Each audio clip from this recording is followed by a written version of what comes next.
I am 6 years old and I do drag. Don't! You're being a white man and Come here. don't! And subject to arrest by the university police. I don't care who you are, drag kids should not be a thing. Also, a hilarious and horrifying and weird and funny DUI arrest of an indigenous person by a white man.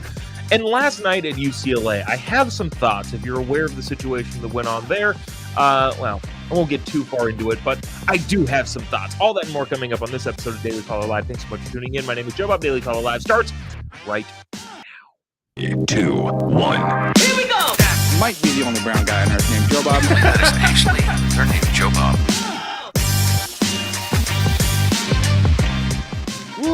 Live from the dingy of dingy bunkers, completely cut off from the outside world, except for you fine folks. My name is Jobob. This is Daily Caller Live. Thanks so much for tuning in on today. It is November 10th, the year of our Lord 2023, Friday. Veterans Day here. Happy Veterans Day. Obviously tomorrow. Yeah, we have observe the day. Yesterday was interesting. We'll talk about that in a little bit, but I think first, we've been in the dingy bunker studio for a week now. The other dingier of bunkers is kind of ready, but also kind of not. So maybe I don't know when we're going to transition over to that one. Transition, interesting word nowadays. But yeah, we'll see. I want to talk about this first because this irked me. UCLA last night. So I think first things first, I think I got to explain this. At the end of the show, a lot of times I'll give kind of tour dates and what we're doing as far as live events. And then I'll say like with Charlie Kirk or with Candace Owens or whoever I'm with that night, wherever we are that day, night, whatever it is, wherever it is. And I feel like a lot of people don't quite understand what I'm talking about. I feel like I get a lot of comments, messages going like, what do you mean with Charlie Kirk? Like, so the events generally go like this. If it's a TBUSA tour stop, I'll get up there, talk for 10 minutes about stuff, and then Charlie gets up there and wows the crowd with brilliance and I don't know, just not wows the crowd with brilliance. That was probably a little high-handed. That's what happens. And that's what the event is. So I'm kind of like the opening speaker in case there was any confusion there. I feel like I kind of gloss over that when we talk about the tour dates at the end of the show. But anyways, we were at UCLA last night, and it was interesting. It's difficult to get into the specifics of kind of the nuances of doing an event as a conservative group or a conservative speaker, conservative operation. But this shouldn't be surprising or shocking. It is very difficult sometimes to go into college campuses and say words. Because you have this, there's a speaker and there's an event and there's lights and cameras and all of these things. But at the end of the day, it's some people getting on a stage and saying words. And you'd think that that's a very easy thing to do. But unfortunately, in the day and age in which we live, somebody simply saying words is sometimes aggressively difficult. Now, I'll say this. Turning Point goes to a bunch of college campuses and does events. And kind of this case last night proves why that needs to happen more and the importance of it. But as we go on college campuses and speak and talk to students, it is interesting to having now traveled the country. We've done, I don't know how many of these tour stops all across the country, and see the differences between schools. There are some schools, and I'm not necessarily saying, well, there's liberal schools and conservative schools, but there's some schools in some states that it is a breeze. Everybody there is, regardless of whether or not they agree with what Charlie has to say, or I have to say, or Candace Owens has to say, the process is easy. People get through the door, they sit, they listen, they go home. It's awesome. Some schools, however, and this shouldn't be a surprise to anyone, are very, very, very, very, very difficult. from the hassling of the staff at Turning Point to changing contracts to not allowing various things to enter the premises to making it difficult for people to purchase tickets, making it difficult for the event to find, making it difficult for people to enter the event. A lot of things happen. And last night was one of those. Again, I'm not going to get into the specifics of it, but just know this. Overall, broadly speaking, when we go to really California schools, geez, well, how many California schools have we done in the last year? I think 3 schools in California. Some more easy than others, but it would appear that schools in California, one, talk to each other, and at least the way that I perceive it, I'm not throwing out crazy accusations, but the way that I see it, it could be very possible that potentially there's some coordination in how can we make this the most difficult for, again, people to get up and say words. I don't have any hard evidence of that, and I'm not accusing anybody of collusion necessarily. I'm just saying, as I observe it, that would not be a difficult leap to make. No, we've done 4 schools. One of those schools was UC Davis, where I personally had a glass smashed in my face. But it is fascinating. And again, I'm not not trying to defame any university or any school here, because I do want to maintain relationships that we do have. But it is interesting to see how difficult the process can be in some places and how easy the process can be in other places. Now, I'm going to show you a clip in a little bit. It's not of protesters. It's not of anything. It is of the dean of students at UCLA who got up there and said, we support free speech. And fine. The process in which people were allowed to enter the event and the ticketing component and whether or not we can do certain things that we were supposed to be able to do. Again, won't get into the details of that. Just know that it was very, very difficult. If you want, I don't know if Charlie is going to do a full-blown scorched earth on the difficulty, but if he does, it'll be on his platform. I don't feel right necessarily going into the details of how difficult it was. But I did want to play this clip because I thought this clip was as telling as it gets. This is the dean of students, the deputy dean of students, or something like that. Chancellor or dean, what? I don't know what he is. But he's a dude from the campus that wanted to get up there and talk about free speech, which is, again, if you're understanding the situation that had to be dealt with, kind of hilarious, but at the same time, I appreciate it to an extent. Now, I want you to watch as he attempts to say to any protesters, to anybody who is going to cause a disturbance, what kind of ramifications they will be met with. Now, what I think is fascinating about this clip is I want you to hear when he has to pause, because the audience who is there to see Charlie Kirk is applauding him. And that's what I want you to listen for. I'm going to play this clip. Watch the couple moments when he has to pause, and he's shocked. Watch his face. When people are clapping, he's like, what, why are you guys clapping? And I'll get into the reasoning behind why I thought that was fascinating. Watch this. Tonight's speaker and discussion is brought to us by a student organization here at UCLA. We understand the talk might elicit disagreement, and we recognize the values and the rights of individuals to express their feelings. But the university will not permit a response or a protest that is so disruptive, so to effectively silence the invited speaker and prevent the speaker from communicating with a willing audience. Campus officials are present.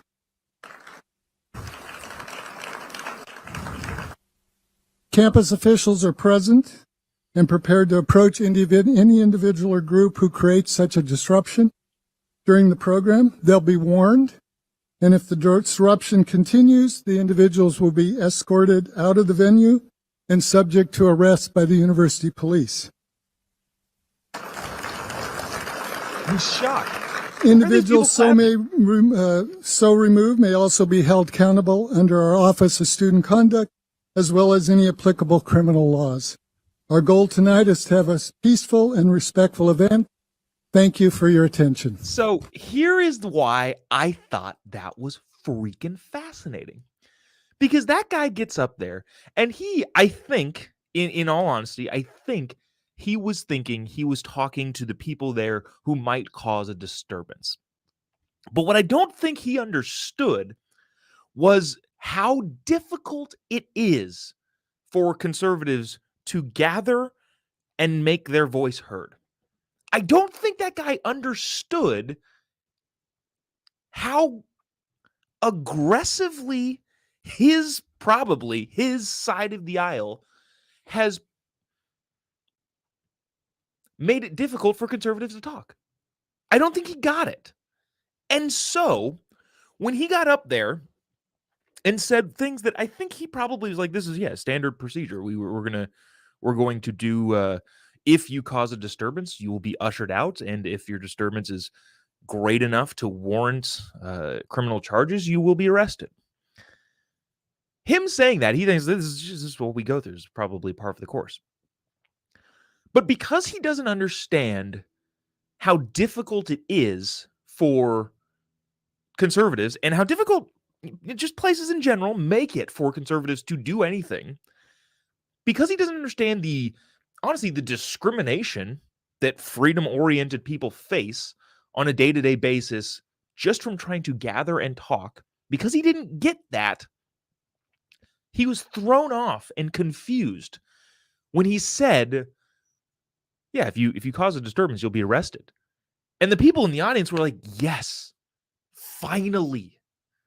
Despite all of the chaos that was happening outside of the check-in at the security gate, despite all of that, the people in the audience who have endured at this point years of, in my words, discrimination based on what they think and what they believe, are finally listening to a person say, yeah, if you cause a disturbance, you will be arrested. Again, he kind of thinks it's par for the course, but people are like, finally, even if it's just for one night and it's just here, thank you. And that's what I think.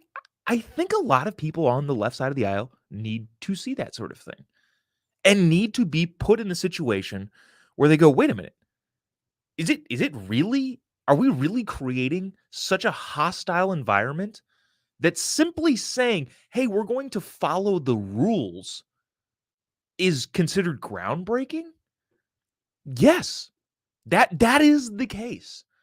Currently, the school is in the Los Angeles County where there are no rules anymore. If you live in Los Angeles County, there are no rules. If you live in LA specifically, rules are out the window. And so for what those people there, the people in attendance last night at UCLA, for them having endured the insane check-in process, and again, I won't get into the specifics and the details, but holy cow, you want to talk about suppressing speech? Goodness gracious.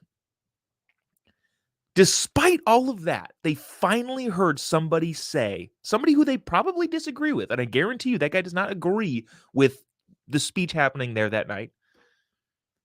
They finally heard somebody say, we are going to follow the law. And they said, yes, thank you, finally. And they applauded him for it. And that guy was shocked. Like, what? Why are you clapping at this? You can see it on his face. But again, I don't know if that guy took anything from the actual speech. I think he stuck around for the majority of it. But I hope that people applauding him saying we're simply going to follow the rules because they know how far society has gone off the rails. I hope that did something in at least that guy's brain. I hope it did. You never know. But at the end of the day, all he said was we're going to follow the rules. But conservatives have been, like I say, discriminated against. And I know people are going to be upset at using that particular term. But because conservatives have been discriminated against in so many places, in institutions like the places we were last night, they are excited and happy that somebody that they disagree with says, yeah, you have a right to do this. And even though he thinks this is like standard procedure, he has no idea what it's been like for the last several years, really in any medium. I don't know. Just thought it was fascinating. A lot of people, well, geez, in the comment section. Marcel says, sad it's gone this far. Yeah, it is. There's a couple other people that have longer comments, so maybe I'll read those a little bit later. But Barbara says, yeah, they live in a different universe. And again, I'm not saying like this guy's, out of his mind crazy, but it's fascinating. It's fascinating to watch somebody in real time recognize, at least I think, maybe he's putting the pieces together, I don't know, but recognize, holy wow. They're clapping for something that I thought was totally ordinary. Maybe it's not so ordinary for them. Weird. I know people are I don't know. The term discrimination is a charged word, especially when I guess conservatives use it. But I was telling my wife that's what I feel like. There are so I do a comedy tour, we go on the road and do comedy shows. Do quite a bit. We're in Idaho next weekend, Twin Falls, Idaho, and Blackfoot, Idaho, Friday, Saturday. If you care to attend in those areas. But it's interesting because I book a lot of the theaters. I do a lot. I do a lot of the hands-on work booking these theaters. I don't know, maybe because I'm a control freak and don't trust anybody else to do it. But that being said, I'm involved in the process, and it's fascinating just to kind of see. You click on a place and you're like, oh, this would be a great place to do a comedy show, and then you read through some of their about the theater, and then you realize, oh, they're not gonna be cool with me coming there. And it's interesting. It's not sad necessarily anymore, but we've had a couple places. Actually, it's a couple places this weekend where we're getting an email sent. We'll book the place. We'll get the dates set up. No money has been exchanged so far, but we'll have the conversation of getting this event going, and then I'll get an email after apparently they Googled me or some of my friends, and it'll say something along the lines of, we've decided this is not the best event for our community or whatever. And it's interesting knowing that that's coming. I don't really know of any other word other than discrimination to describe that feeling. And again, I'm a grown up. It doesn't hurt my feelings necessarily, but I also recognize that this is just part of the world that we're living in. And I can sit here and cry about it, or I can just go, okay, moving on. I will happily pay a theater that wants us there, as opposed to somebody who is going to discriminate based on how I think about things. So, goodness gracious. How did I get... I always look at the clock, Jay. How did I talk about this for this long? Let's go, Mike. Mike, tell us a joke for Friday. Well, Mike, thank you. You're right. It's Friday. I don't want to get bogged down in the craziness. I think I was just a little bit heated from last night. Maybe okay. This is not going to be funny, but this is an entire... there's not much commentary that needs to go on here. I'm just going to show you this thing, and feel free to fire away in the comment section. But I think the only comment that I'm going to have on this is somebody call CPS. I'm just going to play this video. This is a video from Vice on a 6-year-old boy who is the youngest person to do drag. And a lot of this is disturbing. And I was hesitant to even show this. But this is one of those things where it exists. People should know about it. Watch this, and we will discuss on the other side. My name is Asa. I am 6 years old, and I do drag. Asa is a baby drag queen. He performs at drag shows as Lulu Lovely Twirls. Lulu Lovely Twirls. He started doing this 4, 5, now 6 years old. He is by far the youngest performer we've seen. There's even adult performers that sometimes we can outperform. I wouldn't be surprised if this is the next RuPaul. At first I was terrified. You never really know what people's reactions are gonna be. What do you think the biggest misconception? Being terrified. That's what people's reactions are going to be. I'm realizing we're not going to play all of this because this is very long, but we'll continue on for a little bit. Can outperform. I wouldn't be surprised if this is the next RuPaul. At first I was terrified. You never really know what people's reactions are gonna be. What do you think the biggest misconception of Asa and what he's doing is? Well, I think there's a few. People who don't like what we believe can sometimes be violent. People want to cause harm to our family, like legit harm. We're getting death threats. Horrible things being said. That there was a child stripping. And dancing provocatively. Calling us groomers, pedophiles.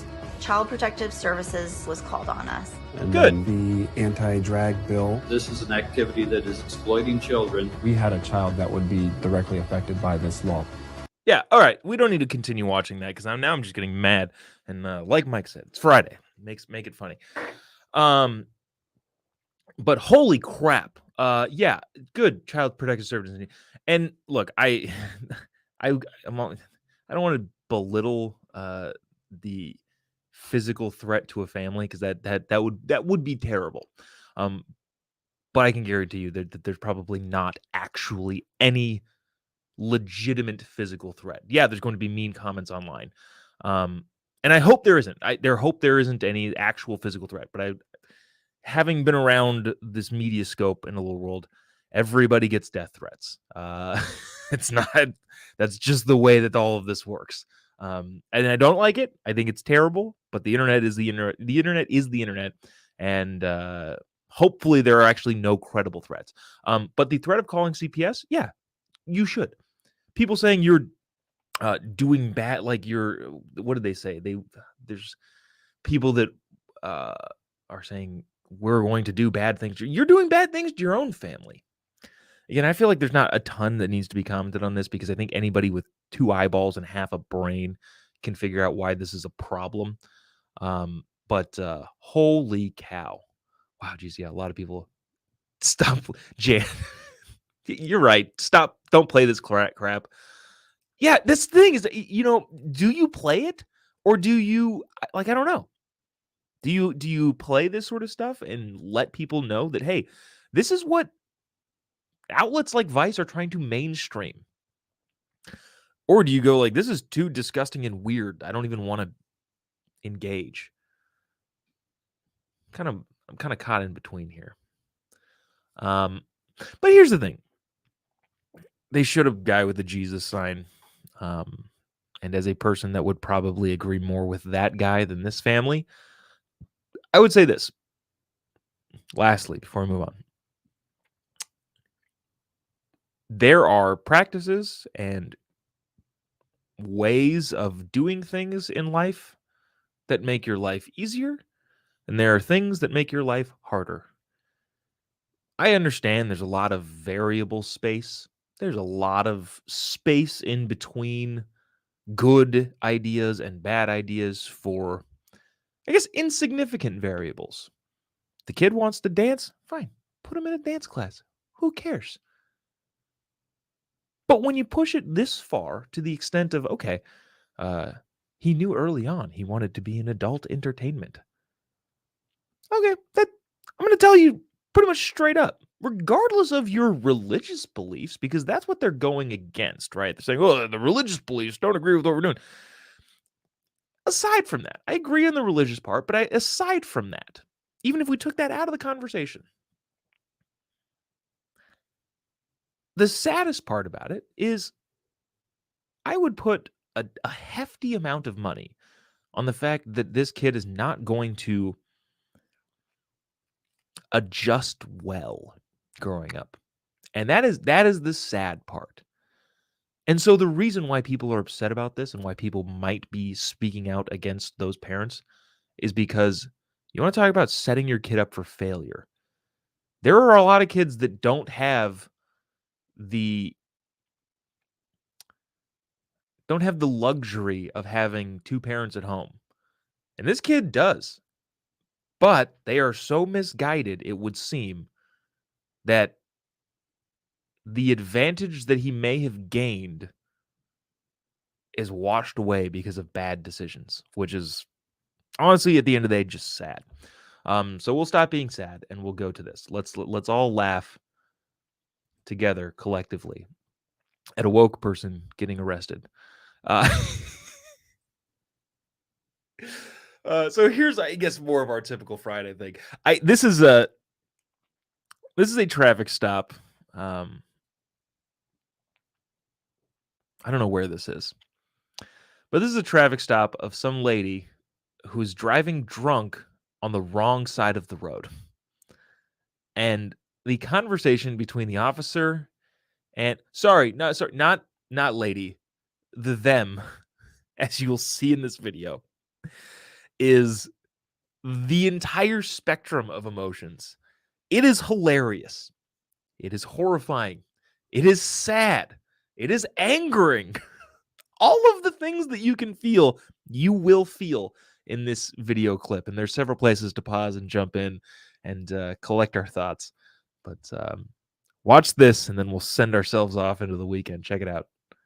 What's going on? Nothing. Why are you driving in the wrong way of traffic? No, I just got changed around. I just moved here like 2 months ago. Okay. I just got changed around. Okay. Do you understand what's going on though? Yes. You're going into oncoming traffic. I know, and I just decided that it was better just to turn around really quick. So, okay. But I'm sorry. I just have like really bad social anxiety and stuff. I get you. I don't want to step out whenever you're asking for stuff. Okay, well, we're past that. Just go ahead and step out. As an indigenous person.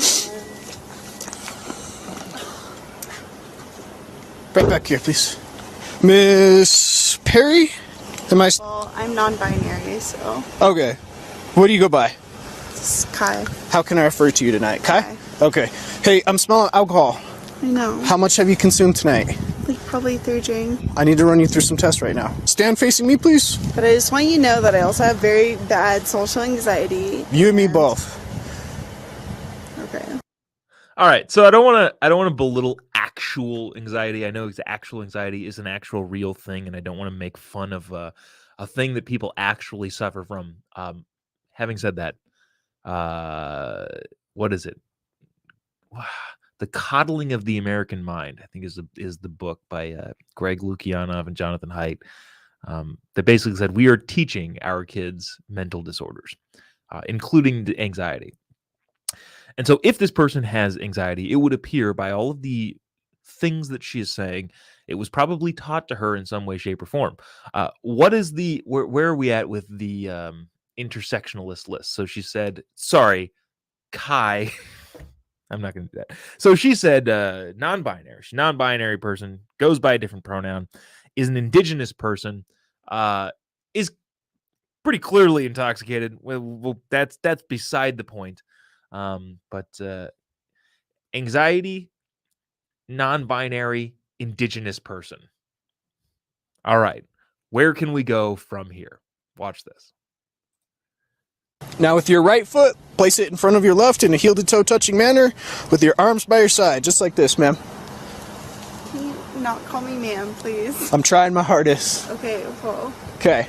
It means a lot to me. I'm trying my I hardest. don't feel like a man, so. Okay. It's kind of triggering. Right foot in front of your left. Nope, go back.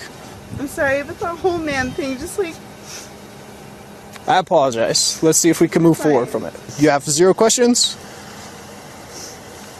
No, but I just want to tell you that I suffer from really bad anxiety, especially with generational trauma and PTSD around white people and cops. Like, it's just... You know what we should have done? We should have played victimized bingo. We should have all taken a moment to get out a bingo card and fill out all of the buzzwords in the different spot. generationalized trauma, white man, indigenous person, non-binary, triggering, all of the words I think have been used so far.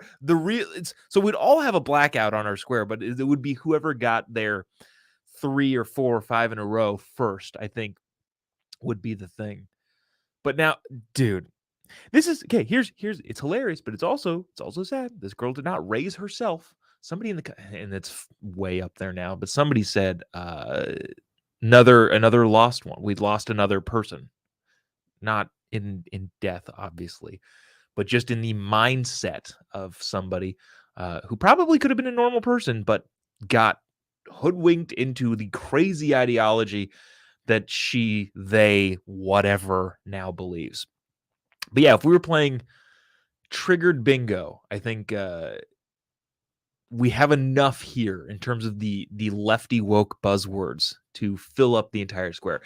This is it. This is how it goes. She gets arrested and continues on in the I'm an indigenous person. Yeah. Check it out. I'm going to speak with you right over here, okay? No. Yes, ma'am. Go ahead and place your hands behind your back. Don't, dude. Don't make it hard. Please. Don't make it hard. No, You're going to get a resistance. Dude, You're going to get a resistance. I don't. Don't resist. Don't. Listen to me. Don't resist. Don't. You're being Come a here. white man and Come here. don't. I followed all of your like, as an indigenous person, like, you guys. You guys are scaring me. There's nothing to be afraid of. Yes, there is. It's called. Yeah, that's kind of how that goes, and that's kind of how it ends. But holy cow! Now, okay, we've gone this entire report without saying, look, you're gonna have some legal troubles here. Not even that. You could have killed people. You know how many people you could have killed driving drunk on the wrong side of the road? Look, forget all of the other crazy stuff that she said. How about just mentioning the fact that, yeah, maybe you shouldn't be doing any of that. And then to try and spin her way into, well, I feel triggered because you used my wrong gender pronoun and I'm an indigenous person and you're a white man. Yeah, now I'm angry. See, this is what I'm saying. You're going to feel the litany of emotions because at the end of the day, yes, this is funny, but also she could have killed a bunch of people. I think what this really is the inability for some people who have gone through the indoctrination system. I hate using cliche words like that, but the indoctrination system that is the crazy woke education system and been taught that everything she thinks is valid in some way, shape, or form. That type of person getting hit with reality is what I think this is. And so at the end of the day, reality bats last. And this person is, I don't know, going to have to face it. And it's better that they do it sooner than later. A lot of mean comments in here. But I don't know. Fun. Jeez, wow. So you guys are witty. I don't know. What a crazy, now it's sad. It's just sad that somebody is this far off course from reality that this is how they react to things. Oops, clicking the wrong buttons here. But anyways, that'll do it for us. That'll send us off into the weekend. Appreciate you sticking around, tuning in. If you haven't already, give me a follow on any of your social media platforms. Just type in JOBOB. You'll be able to find me pretty much anywhere on your social media sites. Let me see. Anything to announce? I will be on Isabel Brown's podcast or live stream on YouTube today at noon Pacific, 3 p.m. Eastern, or wherever your time zone is. That's always a fun time. I think we're going to talk about PandaGate. If you're not familiar with this story, China is repoing their pandas, and I'd say we don't give them back as Americans. But anyways, I'll be on that later today. I will be in Amarillo, Texas on Wednesday at a TPUS event giving a speech, less comedy, more speech. But next Friday, I am in Twin Falls, Idaho at the Orpheum Theater. Tickets still available-ish, but I think that one's getting really close to being completely sold out. And then Saturday, November 18th, I will be in Blackfoot, Idaho. Still tickets to that one. You should be fine getting that one. But if you want any information on any of those dates, shoot me a message on any of your social media platforms, and I or somebody will get back to you. Appreciate you sticking around, tuning in. Have a great weekend. Happy Veterans Day. And we will see you on Monday. God bless America.